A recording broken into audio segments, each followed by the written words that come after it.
Quantas vezes você já ouviu dizer que numa instalação de tomadas o cabo correto é o de 2,5? Na instalação de retorno do interruptor para a lâmpada é de 1,5. Né? Será que é sempre assim? Será que isso é padronizado? É isso que eu mostrarei para vocês aqui no vídeo.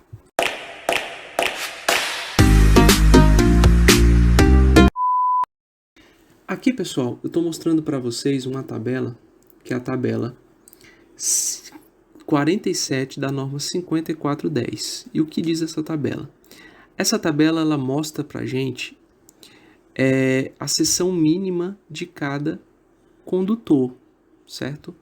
Isso aqui representa um mínimo. Por exemplo, circuito de iluminação, nós temos um mínimo de 1,5. Né? Circuitos de força, no caso de tomadas, circuitos de 2,5. Né? Então, de cabos de 2,5, de seção de 2,5. Mas isso aqui não é uma padronização. Isso, na realidade, é o mínimo que deveremos utilizar em cada uma das situações, certo? Mas se isso é o mínimo que a gente deve utilizar em cada situação, como nós fazemos para calcular a seção correta, né, caso precise? Né, vamos lá. A primeira coisa que a gente tem que saber é que tipo de instalação a gente está fazendo, né? Então, nessa tabela aqui, 33, ela mostra diferentes métodos de instalação, né? No nosso caso aqui, nós vamos utilizar o método 7. Nessa outra coluna, nós temos o quê? Nós temos os métodos de referência, A1, A2, B1. Como a gente vai utilizar aqui o método 7, reparem que a referência desse método é a referência B1. Memorizem essa referência, ok?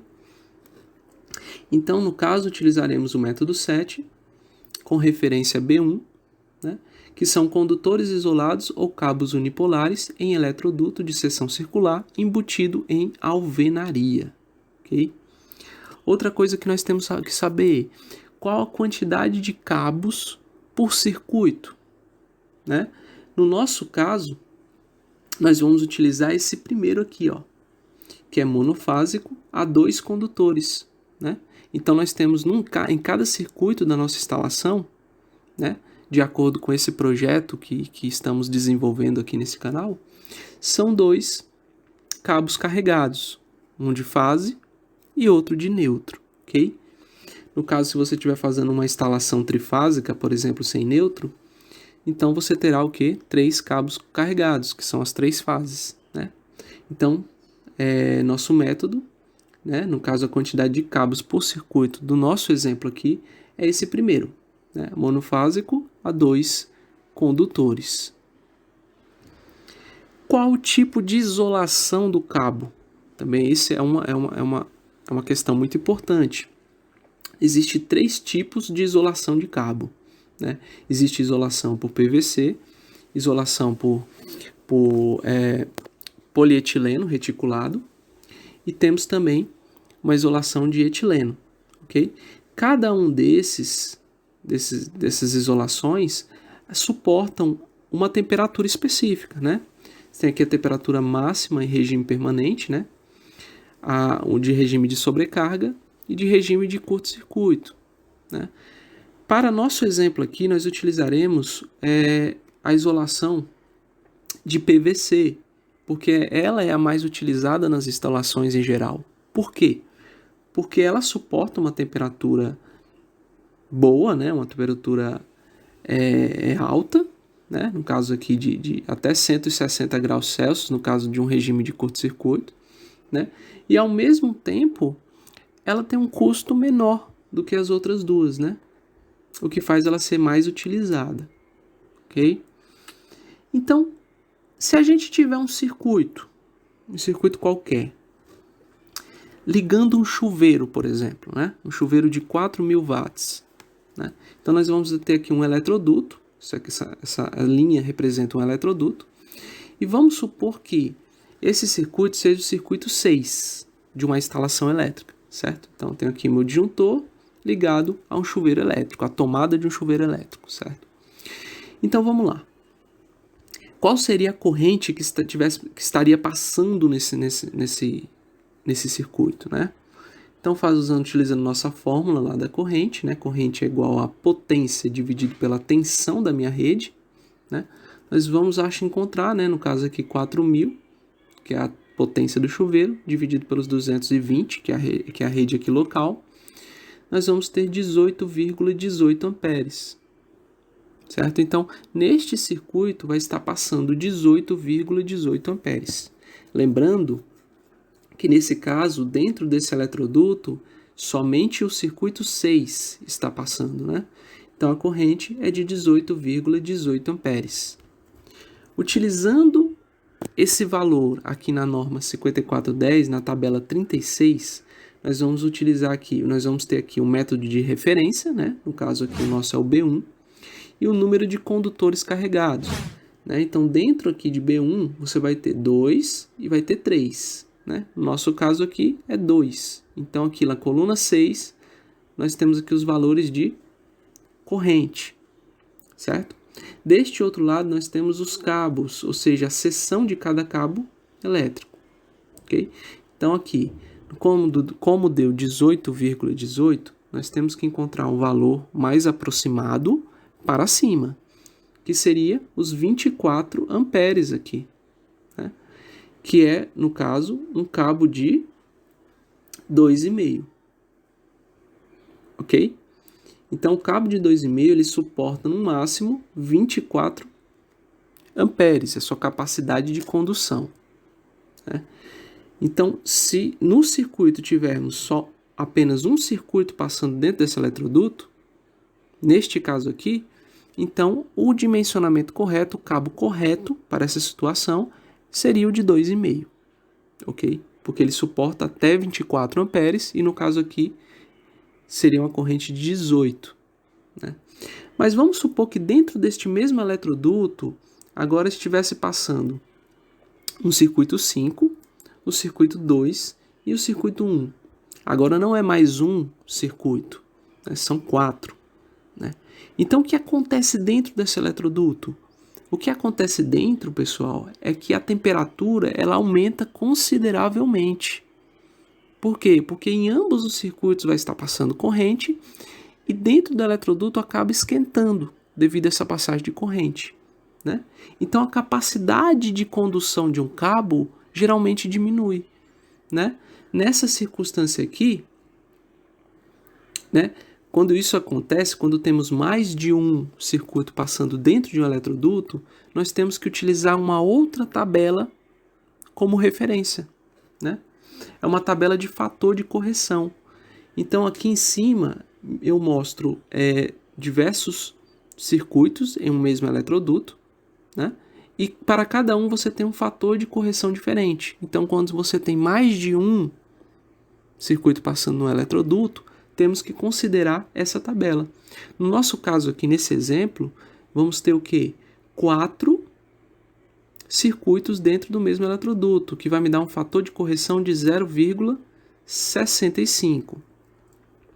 Voltando aqui, nós temos aqui então os 24 amperes, que é o máximo de condução que um cabo de 2,5 suporta, multiplicado pelo fator de correção dos 4 circuitos dentro do mesmo eletroduto, que é 0,65, que vai me dar agora uma corrente de 15,6 amperes. Quer dizer, a capacidade de condução de corrente de um cabo de 2,5, que é de 24, nesta circunstância aqui, só vai conseguir conduzir até 15,6 amperes. Então, se a corrente que chega até o meu chuveiro é de 18,18, se eu coloco um cabo de 2,5 aqui nessa circunstância, o que aconteceria? Poderia acontecer uma sobrecarga nesse cabo, né? Ele poderia sobreaquecer. Então, é muito perigoso, né? Então, nessa situação, nós teremos que considerar um cabo de 4 milímetros, né? Que tem uma capacidade de 32 amperes, né? Então, colocamos aqui os 32, multiplicamos por 0,65, terá uma queda, devido a essa circunstância ele vai ter uma queda, né, de condução, que vai cair de 32 para 20, mas mesmo caindo para 20, ele é capaz, né, tranquilamente de conduzir os 18,18 amperes do chuveiro. Né? Então, o cabo ideal para este exemplo seria o cabo de 4 milímetros. E no nosso projeto aqui, no nosso projeto que a gente vê no canal, se eu utilizar, por exemplo, essa tomada alta aqui de 3000 VA, que é a tomada do chuveiro, ela é do circuito 5, ó. Ela é do circuito 5. Então, lá do quadro de distribuição até chegar aqui nessa tomada, né, meu circuito ele vai passar por esse eletroduto, ele vai passar por esse, que é o circuito 5, né, ó. Ele vai passar por tudo isso aqui até chegar na minha tomada. Né? Note que nesse trecho aqui, ó, desse eletroduto, o circuito 5 vai estar passando aqui, mas não só ele, vai estar passando o 2, o 3 e o 7, ou seja, no total de 4 circuitos. Então aqui é o trecho que mais passa circuito, certo? Então neste caso aqui, se a gente utilizar o mesmo método, né, nós vamos ter os 3000, né, que é a potência da tomada, dividido pelos 220, que vai me dar uma corrente de 13,63, certo? Então 13,63 aqui no método B1, 2 condutores carregados, 14 é o mais próximo, só que 14 aqui é um cabo de 1 milímetro. E a norma diz que o mínimo tem que ser 2,5, né? Utilizando então os meus 2,5, né? No caso seria um cabo que suporta até 24 amperes, multiplicado pelo método do fator de correção de 0,65, vai me dar uma corrente de 15,6 amperes, ok? O que daria tranquilamente para conduzir os 13,63 do circuito. Então, neste caso, né, daria certo um cabo de 2,5 milímetros. Seria mais do que o suficiente. Okay? Mas se a tensão da minha rede fosse 127 volts, como é lá em São Paulo, por exemplo, né?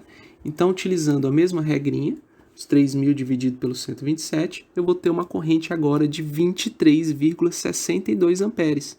Então, no caso aqui, o de 2,5 não daria certo, porque a capacidade de condução nessa circunstância dele seria de 15,6.